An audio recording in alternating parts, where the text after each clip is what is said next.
Students, तो आज की इस वीडियो में बच्चों मैं अपने नेक्स्ट चैप्टर अंकगणित के 1B को डिस्कस करूंगी। लेकिन कुछ बच्चों की क्वेरी थी कि उनको संख्या रेखा में कुछ दिक्कत आ रही है, तो उसको मैं एक बार और आपको बता दे रही हूँ, जिससे आपको और आगे जो संख्या रेखा के क्वेश्चंस मिलेंगे उसमें आपको दिक्कत ना हो। ठीक है, तो कल मैं 1A का दूसरे का पहला बताई थी संख्या रेखा का, आज मैं 1A का दूसरे का B नंबर बताने जा रही हूँ। ठीक है, तो यहाँ पे जो पहला स्टेप है वो तो आप लोगों से बन जा रहा है। सिंपल बस ब्रैकेट ओपन करना है, माइनस माइनस ऊपर नीचे था तो वो प्लस हो जाएगा, कैंसिल हो जाएगा और ये प्लस माइनस का माइनस आ जाएगा। फिर इन दोनों का लासर ये आया, उसके बाद फिर इसको सॉल्व कर लिया। यहाँ पे क्या करते हैं, इन दोनों को अलग कर देते हैं, 9/12 अलग हो जाएगा और ये अलग हो जाएगा। ठीक है, उसके बाद हम एक स्ट्रेट लाइन खींचते हैं और बीच में जीरो लेते हैं। बीच में या कहीं पे भी आप ले सकते हैं जीरो। उसके दाहिने तरफ में धनात्मक संख्या और बाएं तरफ में ऋणात्मक संख्या लिखते हैं, जैसे कि मैंने यहाँ पे लिखा है। अब यहाँ पे देखिए हर में 12 आ रहा है, इसलिए यहाँ पे हम 1/12, 2/12, 3, 4, 5 देखिए ऐसे लाइन से लिखे और इसके अपोजिट साइड में माइनस में सारी संख्याएं लिखी। ठीक है, उसके बाद इनको हमको दर्शाना कैसे है, ये लिखा है 9/12। ठीक है, तो अगर आप देखेंगे 9 का चिन्ह क्या है, यहाँ पे कोई चिन्ह नहीं, मतलब धन का चिन्ह छिपा है। ठीक है, तो इसको हमको आगे की तरफ 9 कदम विस्थापित करना है। तो जीरो से हम स्टार्ट करते हैं, जब शुरू में स्टार्ट करते हैं तो 9 कदम देखिए 9/12 में ही आएगा। तो ये और ये। ठीक है, तो एरो का भी ध्यान रखिएगा, यहाँ से हम गए फिर इधर घूम गए फिर ये इधर नीचे आ गए, यहाँ पे आ गए। ठीक है, उसके बाद ऋण 10/12 को यहाँ पे दर्शाना है। तो यहाँ पे ऋण का चिन्ह है, तो कल भी मैं ये बताई थी आपको कि अगर चिन्ह ऋण का आ जाता है तो हमको दूसरी विपरीत दिशा में विस्थापित करना है, आगे की दिशा में नहीं करना है। तो अब यहाँ से हम 10 पीछे की तरफ विस्थापित होंगे। तो यहाँ पे है अब हम, तो हम काउंट यहाँ से करेंगे, तो 1 2 3 4 5 6 7 8 9 और ये 10। तो ये यहाँ से हम आए, ये और ये। ठीक है, तो हम कहाँ पे आ गए, ऋण 1/12 में। तो यही हमारा आंसर होगा, लेकिन लास्ट में ये आपको दिखाना पड़ेगा जीरो से ऋण 1/12 तक। ठीक है, तो ये हो गया हमारा दूसरे का B नंबर। ठीक है, अब हम अपना नेक्स्ट चैप्टर की ओर मूव करते हैं, जो कि है 1B।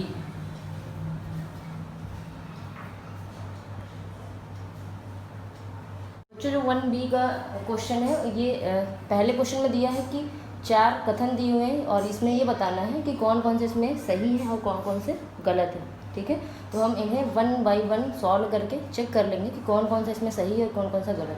तो नीचे ये तीसरा और चौथा जो दिया है वो तो स्टेटमेंट है, उसको मैं आपको समझा दूँगी कैसे करना है।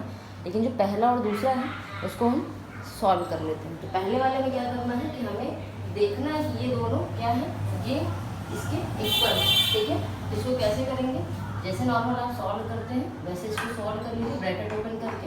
तो ये हो जाएगा और ये न दिया, तो ये मान चिन्ह क्या हो जाते हैं, जुड़ जाते हैं। ठीक है, तो सिंपल यहाँ पे देख लीजिए हर बराबर है, तो ये 5 हो जाएगा, -4 -4।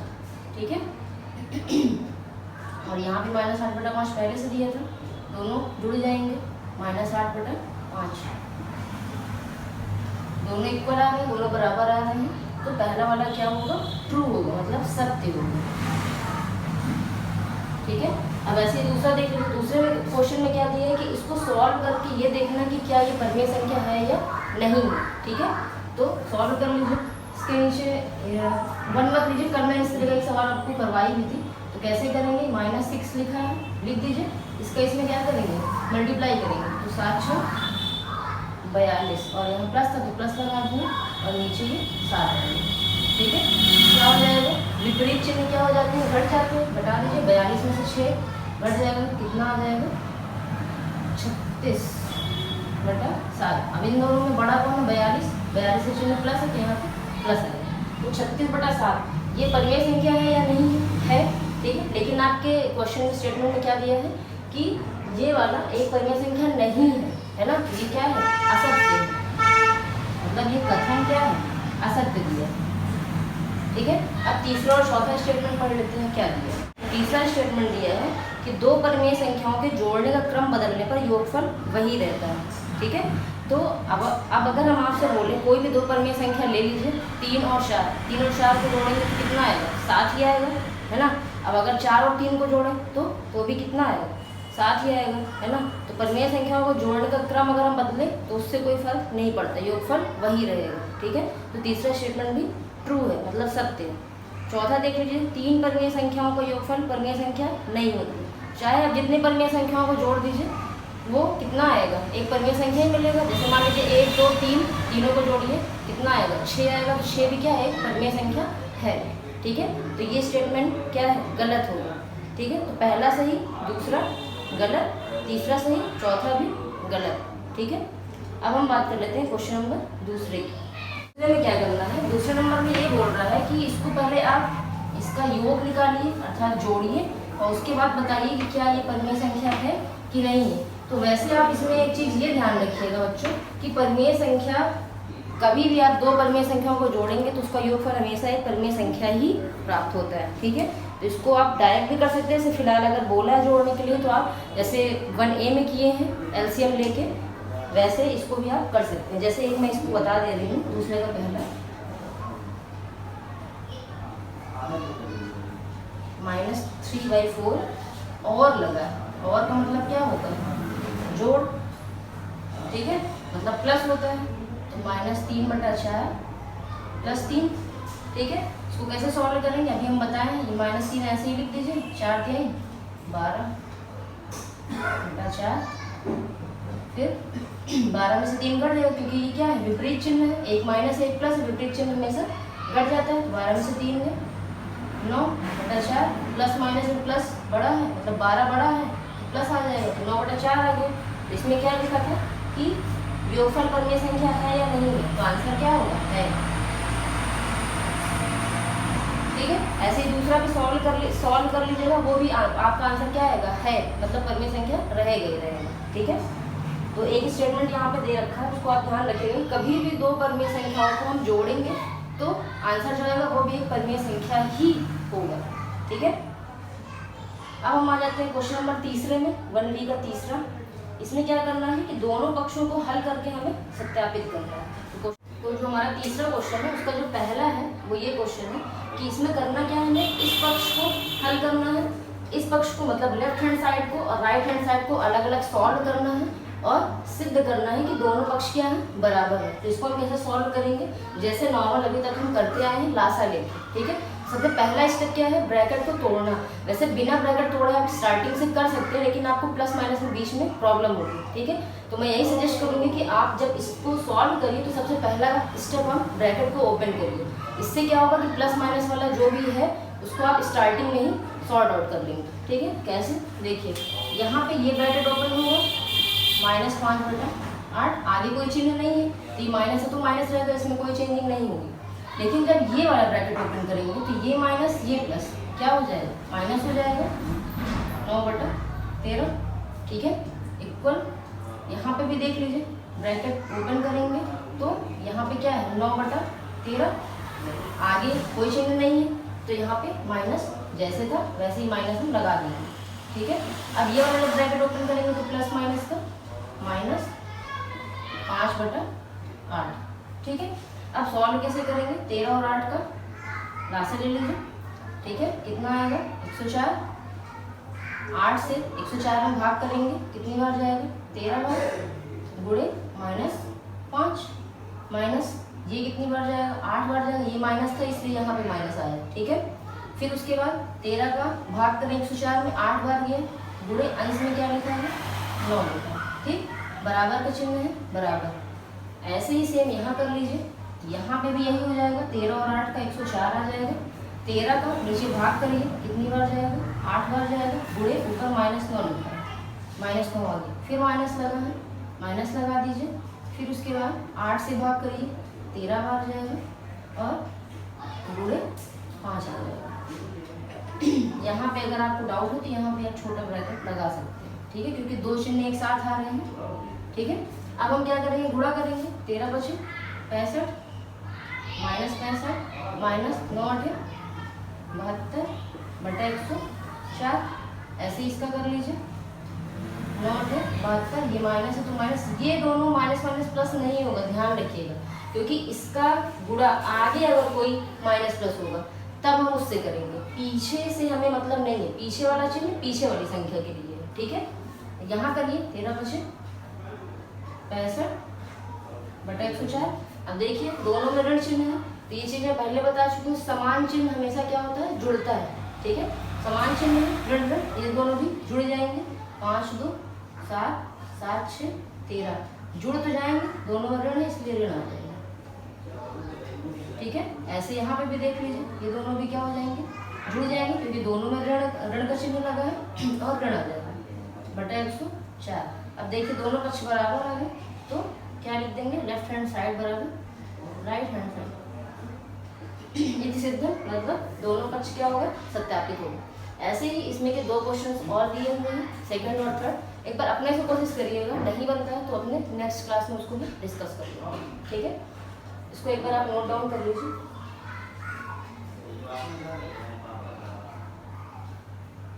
चौथा क्वेश्चन देख लीजिए बच्चों, इसमें क्या दिया है कि a और b 2 परिमेय संख्याएं हैं, ठीक है, और a प्लस b का मान अगर ऋण 15/11 है तो b प्लस a का हमें मान बताना है। तो अभी स्टार्टिंग में, इस चैप्टर की स्टार्टिंग में मैंने आपको बताया कि कभी भी 2 परिमेय संख्याओं को अगर हम जोड़ रहे हैं तो जो आंसर आएगा, अगर उनका हम क्रम बदल दें फिर जोड़ें तो भी हमें सेम आंसर ही मिलेगा। एग्जाम्पल के लिए भी मैं आपको बताई थी, जैसे अगर हम बोले 4-3 का मान कितना आएगा, तो आप क्या बताएंगे, 4 3 7, ठीक है। अब अगर इसका क्रम हम बदल दें, 3 इधर कर दे 4 उधर कर दे, अब कितना मान आएगा, 7 ही तो आएगा। तो ऐसे ही अगर a धन b का मान इतना है, a प्लस b का मान अगर 15/11 है तो b प्लस a का मान कितना होगा, इतना ही होगा, क्योंकि इसका क्रम बदल देने से इसके मान में कोई अंतर नहीं होता। देखिए एक एग्जांपल देखिए, मैं आपको ये बताऊं, ठीक है। तो ये ध्यान रखिएगा कि परिमेय संख्याओं का क्रम बदलने से उसके मान में कोई परिवर्तन नहीं होता है, ठीक है। तो इसका आंसर यही है। यहाँ शायद आप लिख भी दीजिएगा कि परिमेय संख्याओं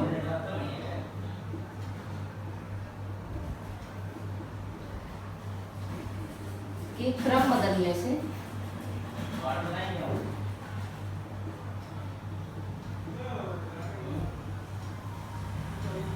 उसके मान में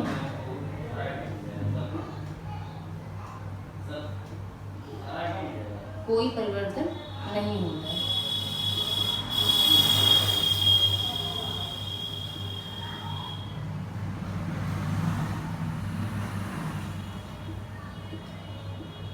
ठीक है, तो इसका आंसर क्या आ जाएगा, -15/11। तो ये है चौथा क्वेश्चन। इसमें कोई डरने की बात नहीं थी कि a प्लस बी का मान इतना है तो अलग से इसको सॉल्व करना है, कुछ एकदम सिंपल है, बस आपको ये स्टेटमेंट ध्यान रखना, ठीक है। नोट डाउन कर लीजिए और मैं फिर नेक्स्ट क्वेश्चन डिस्कस करूँगा। पाँचवा क्वेश्चन आप देख रहे होंगे बच्चों, यहाँ पे 5वें नंबर में लिखा है कि निम्नांकित रिक्त स्थानों की पूर्ति अपनी अभ्यास पुस्तिका में कीजिए। तो अगर आप इसमें पहला क्वेश्चन देखेंगे तो यहाँ पे पहले छोटे कोष्ठक में खाली स्थान छूटा हुआ है ना, फिर प्लस -12/7 बराबर -12/7 घन 5/11 लिखा। तो आप अगर इस क्वेश्चन में ध्यान से देखेंगे कि यहाँ पे दोनों पक्ष को क्या किया है, बराबर किया हुआ। इसका मतलब कि बराबर के उस पक्ष में -12/7 के साथ साथ क्या लिखा है, 5/11 भी लिखा है, ठीक है। और इस पक्ष में 5/11 ही गायब है। गायब का मतलब कि रिक्त स्थान में क्या आएगा, 5/11 ही आएगा। तो पहले का आंसर समझ में आ गया। ऐसे ही सेकंड नंबर देख लीजिए कि इस पक्ष में क्या चीज़ गायब है जो उस पक्ष में उपस्थित है। जैसे आप देखेंगे ऋण 10 दोनों तरफ है, ठीक है। फिर खाली स्थान छूटा है, ऋण 7/12 भी दोनों तरफ है, क्या गायब है, 5/6। तो सेकंड नंबर में भी जो रिक्त स्थान है वहाँ पे हम क्या फिल कर देंगे, 5/6। सॉल्व करने की इसमें कोई ज़रूरत नहीं है, ऑलरेडी आप इतने क्वेश्चन सॉल्व कर रहे हैं, ठीक है। तो अब हम बात कर लेते हैं क्वेश्चन नंबर 6वें की। तो 6वें में भी 2 क्वेश्चन दिए हैं। सबसे पहले पहला क्वेश्चन देख लेते हैं। तो 6वें में क्या करना, सरल करना है, ठीक है। तो सरल हम कैसे करेंगे, वैसे ही लासा लेके, ठीक है। तो पहला काम क्या है, अगर ब्रैकेट लगा है तो उसको हमें ओपन करना है, तोड़ना है। तो यहाँ पे हम क्या करेंगे, 3/4 प्लस माइनस क्या हो जाएगा, -8/9 प्लस 5/8, ठीक है। उसके बाद हम क्या करेंगे, 4, 9 और 8 का लासा लेंगे। ठीक है, लासा आप अलग से निकाल लीजिएगा, आएगा 72। फिर नीचे वाले से नीचे वाले में भाग करिए, कितनी बार जाएगा, 4 का पहाड़ा पढ़ लीजिए, तो 4 कम 4 18 बार गुणे 3, ऋण लगा था, ऋण लगा दिए, 9 का पहाड़ा पढ़िए, 8 बार जाएगा गुणे 8 प्लस इसका पहाड़ा पढ़िए, 9 बार जाएगा, 8 9 72, 9 गुणे अंश में क्या है 5। ठीक है, 18 का 3 में गुणा कर लीजिए, 18 3 का 54 माइनस 8 28 64 प्लस 9 पना 45 बटा 72। ठीक है, अब कैसे करेंगे, 54 है, 54 का चिन्ह यहाँ पे कुछ नहीं, मतलब प्लस यहाँ पे क्या है छिपा है। ठीक है, अब देखिए ये प्लस 54 है, ये माइनस 64 है, प्लस और माइनस क्या हो जाते हैं, घट जाते हैं, तो 64 में से 54 को आप घटा देंगे, कितना आ जाएगा 10 आ जाएगा। अब 54 और 64 में 64 बड़ा है, इसका चिन्ह ऋण है, यहाँ ऋण 10 आ जाएगा। फिर आगे क्या लिखा है, प्लस 45 बटा 72। ठीक है, फिर यहाँ पे देखिए ऋण और धन विपरीत चिन्ह है, घट जाएंगे, 45 में से 10 गए 35 बटा 72। ठीक है, तो यही आपका क्या आ जाएगा आंसर। तो ये छठवें का पहला। ठीक है, सिंपल, जैसे आप अभी तक कर देते हैं, लासा लेके नोट डाउन कर लीजिए इसको। 7वां क्वेश्चन है बच्चों कि निम्नलिखित में योग की संक्रिया के प्रगुणों का प्रयोग करके हल कीजिए। ठीक है, तो इसको हम कैसे सॉल्व करेंगे, एक क्वेश्चन इसमें का मैं बता दे रही हूँ, देख लीजिए। तो इसको हम डायरेक्ट ब्रैकेट ओपन करके नहीं करेंगे, योग की संक्रिया का प्रयोग करके करेंगे। तो वो कैसे करेंगे, देखिए सबसे पहले इसमें देख लीजिए कि हर समान किसके किसके, इसमें हर कितना है 14, इसमें भी हर कितना है 14। तो हम क्या करेंगे, इन दोनों को अलग सॉल्व करेंगे और इसको बाद में करेंगे। तो मतलब इसको हम अलग लिख लेंगे और इसको एक बड़े ब्रैकेट में अलग लिख लेंगे। बस किए कुछ नहीं है, एक बड़ा ब्रैकेट लगा दीजिए। ठीक है, इसका मतलब सबसे पहले हमें इसको सॉल्व करना है, उसके बाद इसे सॉल्व करना है। ठीक है, कैसे देखिए, 3/7 ब्रैकेट ओपन कर लीजिए, -5/14 प्लस माइनस 11/14। ठीक है, यहाँ प्लस था, सॉरी प्लस लगा दीजिए, 3/7। उसके बाद यहाँ पे हर समान है, तो सिंपल हम क्या करेंगे, जो ऊपर लिखा है -5 -11 लिख देंगे और हर यही करते थे जैसे अभी 1A में आप किए थे, हर समान है तो सिंपल लिख दीजिए और अंश में जो है उसको हम लिख देंगे एज इट इज चिन्ह के साथ। अब हम क्या करेंगे, 3/7 धन, दोनों में समान चिन्ह है, जुड़ जाएगा, 11 5 16 और चिन्ह ऋण का है तो ऋण बटा 14।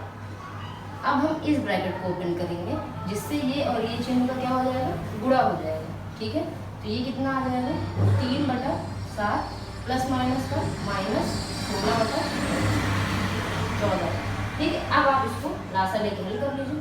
7 और 14 का लासा 14, 7 दूनी 14, 2 बार गया गुणे 3 माइनस 1 बार जाएगा 1 गुणे 16, 3 दूनी 6 माइनस 16 एकम 16 बटा 14।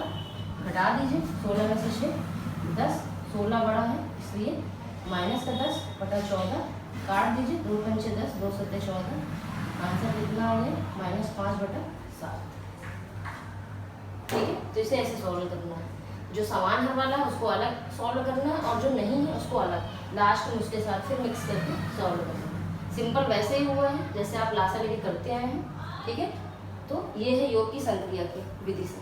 ठीक है।